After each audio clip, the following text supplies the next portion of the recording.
Welcome, welcome, welcome. This is Louis Brantmeyer of Clever Orbits. I'm here with Tyler Brantmeyer, Richard Futrell, and the lovely, the amazing special guest star, Hero Patel. And today we're talking about Who, Regeneration, and that episode. What was it called from Rick and Morty? Autoerotic Assimilation. What a clever title. I'm impressed. So, Tyler, it's your show for the next 5 to 10 minutes. What's up, man? What'd you think of all of that? Oh, man. Who, it was an episode of Star Trek that I liked. Regeneration, I seriously don't understand why we had to wait so many years for the First Contact epilogue. I figured it would have come soon after, but I guess this will do. That works, and there's a lot of really nice touches as far as the episode goes. There's still the minor gripes like, oh, yay, unless this is just something new as a result of the time travel and messing with the timeline, according to, they postponed the invasion until the 24th century. All right. That sounds interesting. This all gets retconned at the beginning of the 4th season anyway. Anyway, moving on. Yeah, no. I agree, really interesting to watch the first episode where they appear and the last episode where they appear. Like, so bizarre and so interesting. Yeah. The great capstone to our long series about the Borg. Which has been going on since July, I think. Yes. I'm so done with the Borg. That's why I think the Rick and Morty episode was good, but we'll get to that soon. Yeah. So, for the sake of our guest star, would you guys like to do, like, old school style, some summaries? Richard, you do Who. Okay. So, Who is second season Next Generation episode. And so they're in the old uniforms with the weird lines. And basically the plot is that Q, who's this, this omnipotent celestial being, appears and tells Captain Picard he wants to be a member of the crew, and Captain Picard says no, and then Q feels, annoyed and left out, and says, well, I can be I, and Picard pauses, and he relishes the idea of bossing you around, and then he says, no, we don't need you. And so he says, well, fine, and then blasts them into this very far part of the galaxy in order to show them that they need a guide because they're not ready. And in this far part of the galaxy, they encounter this really, really creepy, featureless cube. And it's just going through space, and they read no life signs on it, and it's completely terrifying and alien, unlike anything we've ever seen in Star Trek. And then they talk to Guinan. Guinan says, they're called the Borg. They destroy my people. Get out of here as fast as possible. So, we're ratcheting up the tension quite a bit. And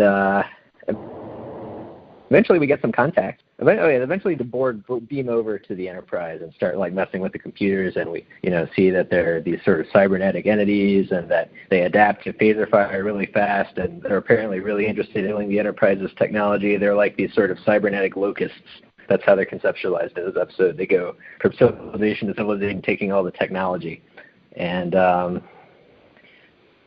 that's most of the plot. And then eventually they sort of beam over to the Borg cube and learn some more stuff, and they sort of make the Borg cube angry by shooting at them, and the Borg cube chases them. And eventually Picard says to Q, look, we do need your help. You were right. I'm going to swallow my pride and admit it. So please just take us home away from this horrible thing. And Q does take them home away from the horrible thing. I believe the quote is, I need you. He literally says, we're frightened. He says, you wanted us to be frightened? We're frightened. Yeah. It's the best. And he says, I wish you could have made your point without killing 18 of my crew members, who we never see. They're just a number, but I guess it's still affecting. Well, one imagines that they were cut in half when that cutting beam slices up the ship like a roast. It was probably They probably got One wrecked. of them. It would have been interesting if that. The episode introduces this character of Sonia Gomez, who's the sort of newbie character that we all relate to. And it would have been interesting if she had gotten killed. Yeah. I think that would have had more weight. I mean, I really liked her character. She was just kind of like ditzy and dumb and like I thought the quote in the very beginning was kind of weird. Damn. Weirdly hilarious, where she spills hot chocolate over Captain Picard, and she says, "Oh, it's all over you," and he says, "Yes, Ensign, it's all over me." He's just like deadpan. Yeah, that was a good scene. I mean, Picard has some character progression in Next Generation, and in these early seasons, he's a real hard ass, and you can tell that he's not forgiving her. Like he's like really Geordi says, I take full responsibility for her. And then she tries to he's not forgiving and you see at all. Geordi in the background, and he's just kind of like confused and upset. Yeah. I just tailor-made this uniform for the contour of my body, and it took longer than I thought it would. Now You know what I don't understand? What I don't understand is Geordi is always having trouble with women. I mean, he wears this visor thing that clearly makes him less appealing. He never he never manages to make it in the whole series. It's just very, very sad. Why doesn't he go for her? I mean, she's cute, she's ditzy, she's small. She's his inferior officer. He could just order her to go out on a date with him. You don't belong in Starfleet. He also, his friendships are also kind of weird. He befriends these sort of non-human entities like Data. We don't see him having close friendships with other humans. Yeah, maybe he's like kind of deformed. Maybe he grew up with robots. Anyway, enough about Geordi. I think Guinan is really interesting. Both that she's got history with Q, that she's got some sense that something is wrong, and it's mysterious, and also that she has these, what is referred to on Reddit as her wizard hands, and when Q comes up, like she's like, I can't see that. We really need to start recording videos of these, because I just did the wizard hands and nobody could see them. I could feel them. Hero. So yeah, do we think that? Oh, and there are other questions that I've got. Where was Guinan during first contact? Did she just not? She just left after the Enterprise D crashed? I mean, like seriously, she should have been right there. What's that? She's on a vacation. Great. We'll go with that. She went to anywhere but Enterprise. I especially liked when Q was like saying, "I want to be a part of your crew," and Riker was back there, like with his curious, like it looked like Picard might really be considering it, and Riker was just like really curious and really respectful.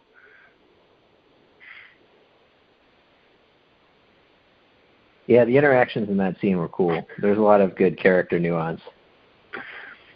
Microbrain. Remember him calling Worf Microbrain? Growl for me, Microbrain. That was good. I thought the introduction of the first Borg was really well done. You don't even get a good shot of the Borg. You just get the shot of its hand or its arm, like looking past it to Geordi. That was really well done. When the Borg, very creepy. Yeah, it was very creepy. It was very well done. It made me really happy. Then there's carpet stains when the first Borg gets destroyed. Did you notice those? Yeah. Yeah, what was that about? I don't know. Was it leaking fluids?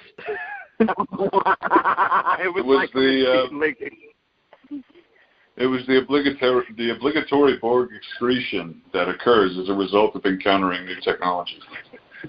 So Richard, Hero and I recently watched some of Look Around You, and I'm pretty sure it's Tennyson's oil that it leaked. You remember when they test the calcium to see if it can conduct electricity, and they add sodium chloride, and suddenly it's able to conduct electricity, and then Sir Tennyson's oil comes from the lamp. It's like black liquid. I don't remember that, but it sounds plausible.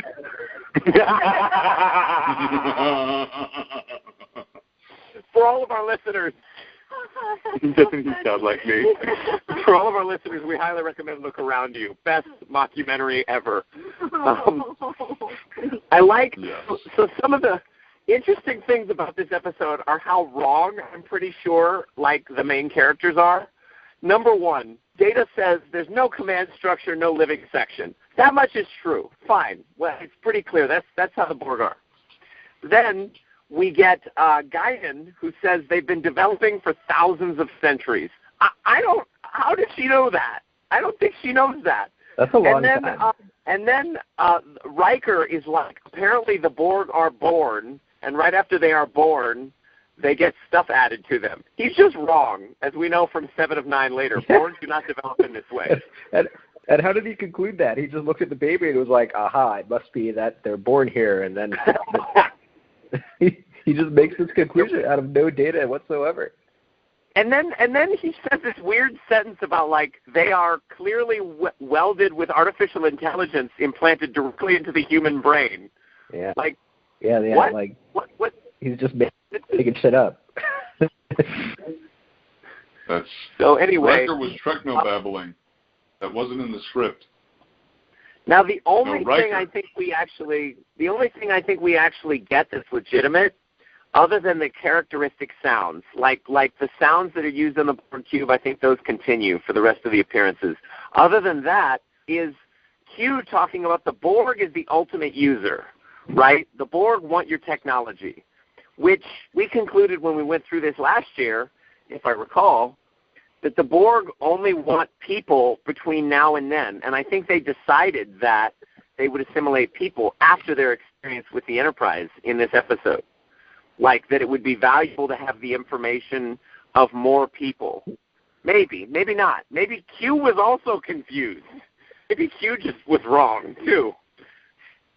Well, or he was just giving him false information to mess with him.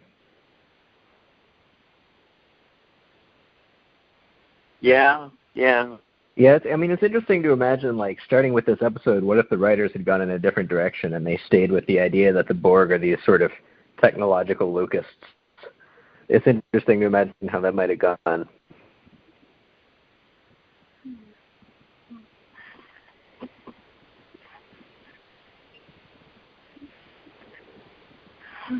So why is O'Brien a lieutenant here when later he's an enlisted man? That didn't make any sense to me. Whenever we see O'Brien beaming people around now, I think of those comics. Where he's just having a shitty day with nothing to do all the time. And they're like, there's the part where they say, "Oh, Chief O'Brien, beam them directly to the bridge." And then there's a little shot of O'Brien, and then they get beamed to the bridge. So O'Brien, he's just sitting in that quiet room pressing buttons. He's just alone pressing buttons. Poor guy. Imagine this whole episode from his perspective. Yeah. Yeah, it's nice to see this episode. It's nice because it's cool to see the Borg with fresh eyes and imagine that you've never seen them before. And they do a really good job of making them seem creepy and alien and overwhelming. Yeah, they were really terrifying. I especially liked the really weird scene where you get the shards of metal reforming themselves on the outside of the cube. Like, yeah, it was weird and terrifying, that was a bit much. and yeah, it was kind of over the top. So anyway, Q Who, good episode. I give it a 9 out of 10, flat out.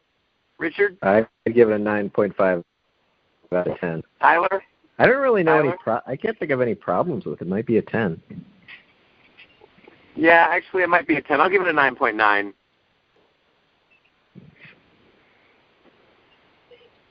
What was wrong with it? It didn't Besides have. dialogue. It didn't have a spore drive. What would it have been before Discovery premiered?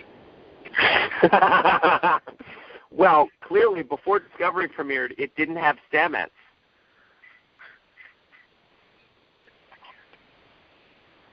There are a lot of reasons, aren't there? All off the top of your head. I give it a 10, but I'm more interested in hearing why he's giving it minus 0.1. Tyler, now is the time for one of your clever rating scales. I don't have one. I'm more interested in why you didn't like it that much, that 0.1 much. Damn it, Tyler. I don't have a reason. I can't answer you. I'm sorry. Let's move on to the next one. There's the madness. Let's move on to the next one. So, Regeneration on Enterprise. I thought, this is the Star Trek writers' way of saying, hey, some people still think the Borg are cool. Let's go back and milk them for whatever is left. What is left? What is left? Well, we can make a clever story where we fit them into the past somehow. And so this opening, so first of all, it seems like Starfleet is just incompetent, seeing as how they knew about the Borg way back in the 22nd century from the files of these researchers. I mean, and they didn't do anything about it. I think we've established that they have issues with the, let's say, the continuity of institutional knowledge. Yes, actually, that makes sense. So I like one thing I liked in Regeneration was. Go ahead. Yeah. One thing I liked was how Jonathan Archer is talking about how Zefram Cochrane apparently was giving a graduation speech in which he started talking about how he actually invented the warp drive while these cybernetic aliens were attacking and people from the future saved him. Like, imagine if someone's giving a graduation speech and they start saying something like that. you would think they're having a psychotic break. But this is just reported as if he's, sometimes he said funny stuff. It's like Donald Trump. Something Donald Trump would say. Oh, man. So, yeah, I like how the episode didn't show us the NX-01 crew for the first 11 minutes. I like how the opening really works, and it holds interest for those who don't know the Borg already. And if we're not fans, we are actually curious at this point. If we don't know, now of course the spot where it all goes wrong is that one line where he says, "Let the regeneration process continue." That was dumb. Yeah, that was so on the eye implant. Yeah. You mean on the nose? Oh, I got your joke. On the eye implant. You're really going to need a good rating scale for this one to make up for that, Tyler. Ooh. Yeah, that felt bad. Oh, all right. So, one thing that I learned about the Borg from one of those drones, actually, is that they have absolutely atrocious dental hygiene.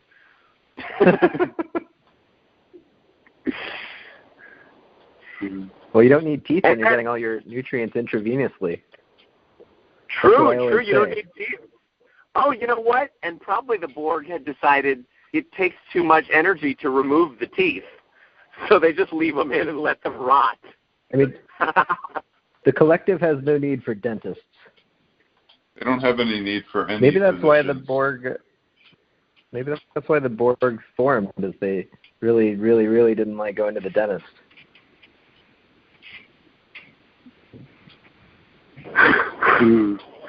Maybe they did have a dentist. It's just everybody didn't like going. You're right. Maybe it was very uncomfortable because the dentist's only job was to remove all of the teeth.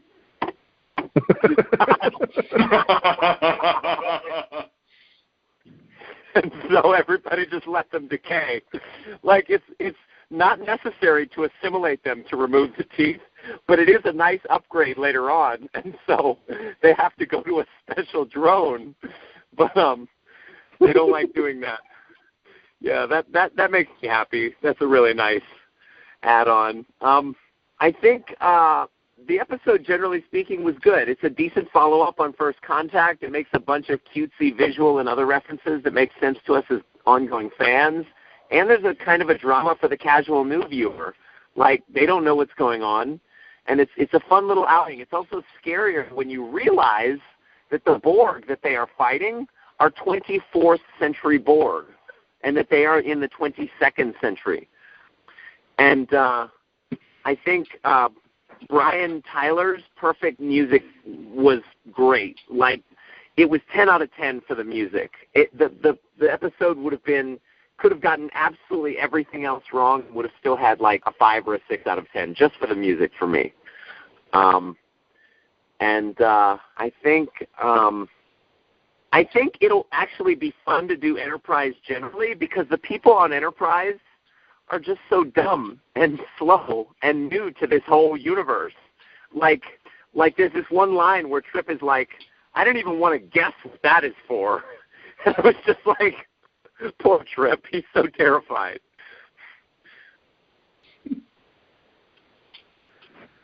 Another thing I liked was when Phlox is in his little room, it looks like he's got an oil infuser in there. You should like that. A what? It looks like he's got one of those essential oil infusers on his shelf. Oh, that's right. Phlox has a diffuser. That's funny.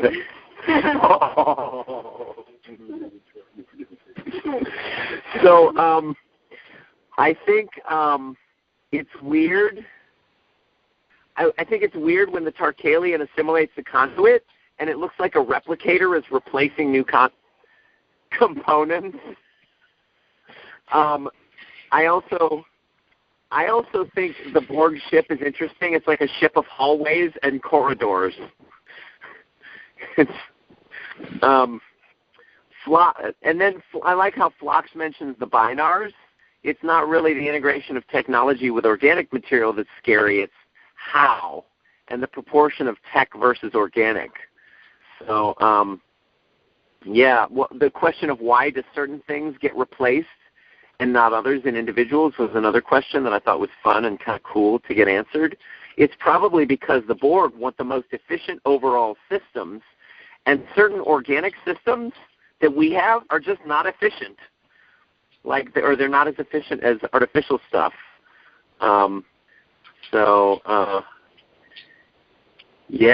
I was also disappointed how they disarmed that one drone. Like, it was really stupid. Archer just pulls something from his head. You remember? Yes, he pulls the data. Yeah. Yeah, I thought of that when you said how scary it is these are Borg. They're gone. We lost you, Richard. What did you say? These are 24th century Borg, and you can just pull out a cord and they go down. They need to go cordless. Yeah, they got to set up some Bluetooth.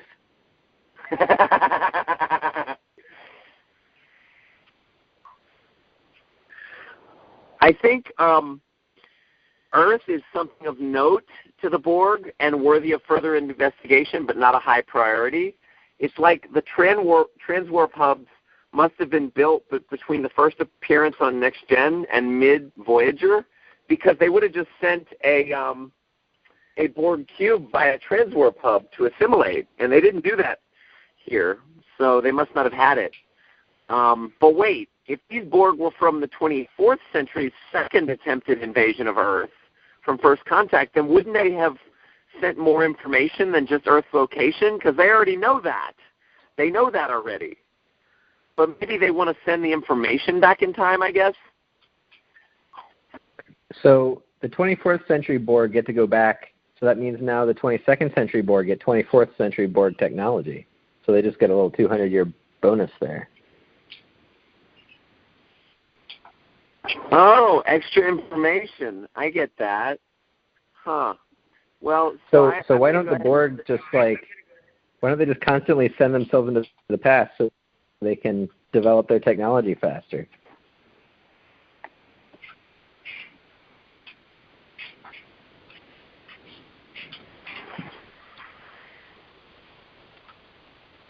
Because TV series have to happen, and the humans would be easily overpowered, and the universe would be Borg. They would be Borg. Welcome to the Borg. I mean the universe. Same What thing. a time travel paradox. Yeah. You know, from the DTI novels, that they only have the access to time travel once, and they don't ever use it again, because it would be terrible. All right. So why don't they use it again? They don't use it again because the technology was only usable once, or something. What? It was like a condom. It was like a condom. You only use it once. It was like a time travel condom. You only use it once. This is going to be the thinnest explanation I ever provide for anything. Just accept it. So okay. I think the strongest moment in the it disintegrated. That's the thing. I bet it just disintegrated when they reached the past, and that's how the temporal Cold War faction kept control over the Borg, but gave them enough of an advantage to move that whole timeline to their advantage. So, does that make sense? Sort of. It makes a decent sense for a time travel plot. So, here's what's going to happen next. I have one more point to make about this episode, and I didn't see autoerotic assimilation. So I'm going to leave so that you guys can finish discussing that on your own, and I'm going to come review it afterwards. Next week. And Richard is going to be alone on the conference call line. Okay, so let's do it next week. Okay, we'll do it next week. And poor Hero has been waiting this whole time just for me to finish. She is not a Star Trek fan, but she's been really generous. I have a long history of bringing people who really shouldn't be involved in the podcast onto the podcast. They just have no desire, but they entertain it because they think it'll be fun and because they care. Anyway, so Richard, you're going to need to edit all of this out. I think it's very entertaining. Until right here. So when Archer decides to get rid of the Tarkalians because they threaten the ship by letting them out into space, it is such a step out onto a limb for him. It's so harsh and rough and fascinating. And then how T'Pol is like uncharacteristically understanding and trying to comfort him by saying you had no choice. That was really cool. Like, I felt like, she really cares about him and understands him in that moment, the difficulty of the decision he has to make. So anyway, for nostalgia's sake, I'm going to give this a 8, maybe 8.5. Well, excuse me. I'm going to give it a 9. I enjoyed it. I mean, it's kind of, they squeezed just the last bit of juice out of the Borg. It was all they had left. The last bit of juice. Squeezing that tiniest morsel of moisture. It was the last thing they could possibly do in order to make money off of the Borg. It's like in Q, that dead Borg was secreting so much juice it made a stain on the carpet, and now there's none left. It's just a droplet. Now this is them cleaning the Borg carpet. It is.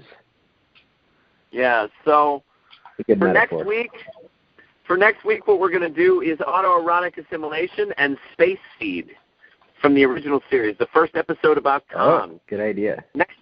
Next 3 weeks, we're doing Khan, baby. Yeah. Yay.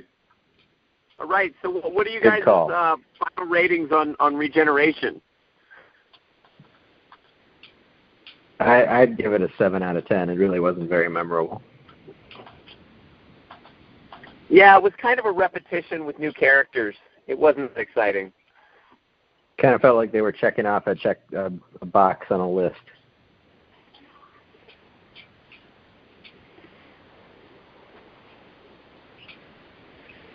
Tyler, yours is the last word, sir.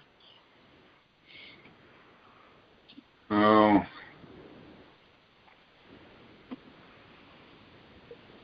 I give it beating a dead Borg out of mostly unnecessary prequel series. Tyler, your rating system is as nonsensical and hilarious as ever. I give it a 3 of 5.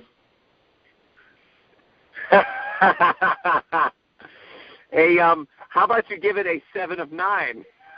Oh no, a 4th of 6, a 5th of Jack. A fifth of Jack. There we go. That's the answer. Ladies and gentlemen, thank you so much for listening. I pray this has been as entertaining to you as it has been to me to finish.